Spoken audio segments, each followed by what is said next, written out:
Bien en santé, votre bien-être au quotidien. Isabelle Huot. Je vous amène d'emblée sur un article du Journal de Montréal qui a été publié ce matin par la journaliste Élisa Cloutier, qui rapporte les résultats d'un sondage Léger Marketing auprès de 1600 Canadiens de 18 ans et plus. Sondage très, très récent là, qui a eu lieu le 26 et 28 juillet dernier. Dans ce sondage, on rapporte que 36 % des Québécois ont peur que leur santé soit compromise en vieillissant. C'est beaucoup. Et je me dis, ben si ces personnes-là, les 2/3 de la population, écoutaient les conseils de Dr Éric Simard, ben il y en aurait moins qui seraient inquiets pour leur santé et pour leur longévité. Alors, pour vous, Éric Simard est là pour vous donner ses meilleurs conseils. J'ai dit, regarde, t'en as passé du contenu au fil de la saison. Aujourd'hui, là, un genre de recap de tout ce que tu as dit, tes meilleurs conseils. Puis j'espère qu'un prochain sondage léger va dire que peu de gens s'inquiètent de leur santé à long terme. Oui, je l'espère aussi, Isabelle. Écoute, c'est tellement mon souhait. Tu sais que mon vœu à moi, à long terme, est de développer une réelle culture de la santé au Québec et de se sortir un peu de la culture du médicament qu'on a actuellement, où beaucoup de gens attendent d'être malades avant d'essayer de prendre en main leur propre santé. Donc, ceci étant dit, bien sûr, mes 10 conseils vont débuter par le fait de rétablir en premier lieu la santé métabolique. Mm-hmm. Et là, je suis sérieux quand je dis ça. En fait, on a 2 études récentes, et puis quand je parle de 2 études récentes, c'est dans les 5 dernières années, là, c'est pas dans les 5 derniers mois quand même, qui pointaient qu'on avait entre 88 et 93 % de la population qui sont sur une pente descendante au niveau de leur santé métabolique. C'est réellement un très gros problème, là. Est-ce que tu peux décrire, Éric Simard, la santé métabolique? Pour les gens qui nous écoutent, ils disent, bon, ben moi, c'est quoi ma santé métabolique? Es-tu bonne? Es-tu pas bonne? Donc, c'est quoi les critères qui permettent justement de dire j'ai une mauvaise santé métabolique? Ben, le point central principal est certainement la résistance à l'insuline, là. C'est le fait de trop manger de glucides tout le temps, d'être trop sédentaire finalement, et d'avoir une mauvaise capacité à transformer notre énergie dans le corps humain. Et c'est plate, mais ça vient que ça augmente notre capacité à stocker du gras, ça fait prendre du poids plus facilement, ça va débalancer un paquet de paramètres sanguins, dont la pression artérielle, les lipides sanguins, justement, bon, la résistance à l'insuline, on l'a mentionné, et ultimement, ça mène vers le diabète de type 2. Donc, c'est des problématiques de santé très sérieuses pour lesquelles ça peut prendre jusqu'à 20 ans avant qu'on finisse par avoir un diagnostic. Puis là, je niaise pas, ça veut dire qu'il y a des gens qui vont être 20 ans de temps sur la pente descendante, où malheureusement, à chaque année, on va leur dire à leur rendez-vous annuel avec le médecin, tout va très bien. Ah non, tout va pas très bien. T'es sur la pente descendante, c'est juste pas encore franchi le point scié qu'on te donne un médicament. Fait qu'on continue à te dire que ça va bien, même si ça va pas bien. Mais en fait, il faut être sérieux, c'est que là, en mauvaise santé métabolique, on peut pas bien vieillir. Donc, il faut avant tout se soucier de ça.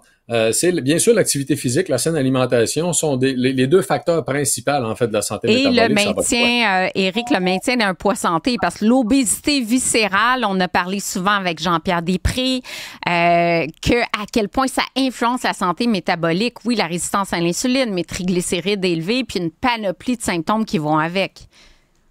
Oui, tout à fait. Ben oui, bien sûr. En fait, ça va de soi. C'est que dans le fond, en rétablissant la santé métabolique, vous allez permettre à votre corps d'avoir le poids qu'il devrait avoir. Parce que génétiquement parlant, le poids du corps humain est quelque chose qui est programmé, en très grande partie. Donc, techniquement, avec une bonne santé métabolique, vous allez facilement reprendre le poids que vous devriez avoir. Donc, c'était mon premier conseil. Le deuxième, on en a parlé ensemble, Isabelle, puis bon, les gens trouvent tout le temps ça un peu surprenant quand je mentionne ça, mais c'est de développer la personnalité typique des centenaires. On devrait tous s'en faire une priorité, puis on devrait enseigner ça dans nos écoles, ça va de soi. C'est quoi, grosso modo, pour ceux et celles qui n'en ont pas entendu parler à travers nos chroniques de cet été?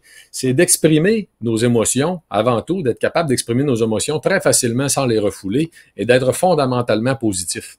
Les centenaires ont tous le même genre de personnalité, puis ça joue un rôle très central dans l'établissement des saines habitudes de vie et le développement, en fait, d'habitudes de vie reliées au vieillissement en santé. Moi, ça me fait penser à ton arrière-grand-mère qui dit « Comment ça va? » Alors, pourquoi ça irait mal? Ça a tout le temps bien été, hein? C'est ça qu'elle t'a répondu, ouais, c'est tellement ça. C'est ça. Ça va très bien, ça a toujours bien été, je verrais pas pourquoi que ça changerait. C'est ça. Écoute, ça a marqué ma vie, effectivement, parce que là, elle venait de résumer dans la même phrase les 3 éléments. Donc, c'est des gens qui ont un regard positif sur le passé, un regard positif sur le présent, puis ils sont confiants de l'avenir. Et c'est très important, et ça se développe, en fait. Hein. Il faut savoir que c'est relié aussi à une meilleure longévité, mais le contraire, les gens qui ont tendance à être négatifs, le négativisme, en fait, est relié à une augmentation des risques de développer de l'Alzheimer, de la démence en vieillissant, et de mort prématurée. Donc, les 2 côtés sont vrais, là. Ceci étant dit, ça aide bien sûr à établir d'autres facettes importantes pour la longévité, dont mon 3e conseil, qui est la vie sociale de qualité.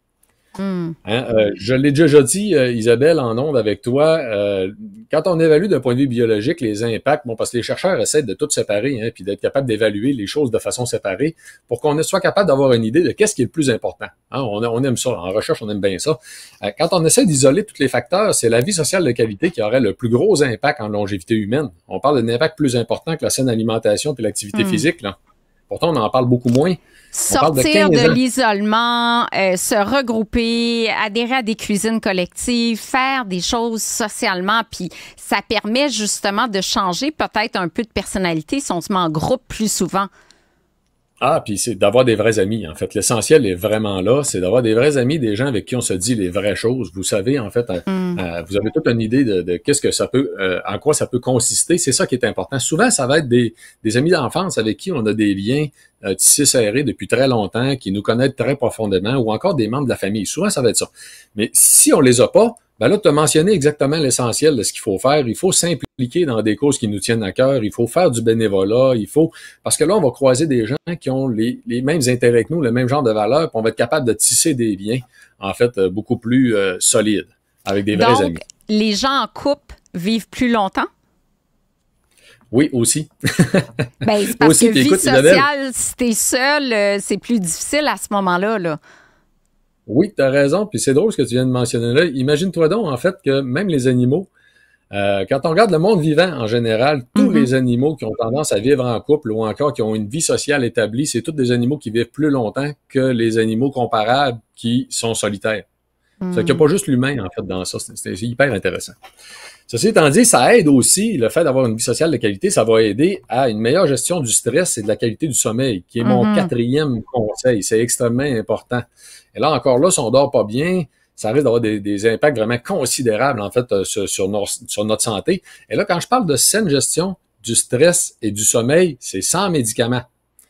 Donc, il y a des suppléments qui peuvent aider, qui, oui, sont extrêmement intéressants parce qu'ils vont quand même permettre un sommeil profond et récupérateur.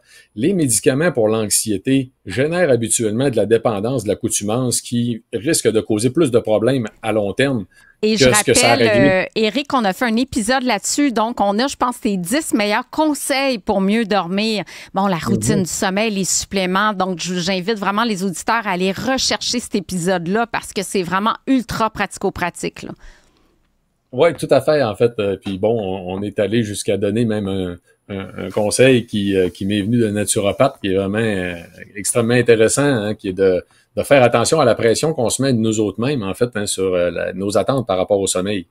Souvent, on va juste se dire de relaxer, que c'est un moment de détente, de relaxation pour nous. Ça va nous permettre de se relaxer nous-mêmes. Les gens vont s'endormir.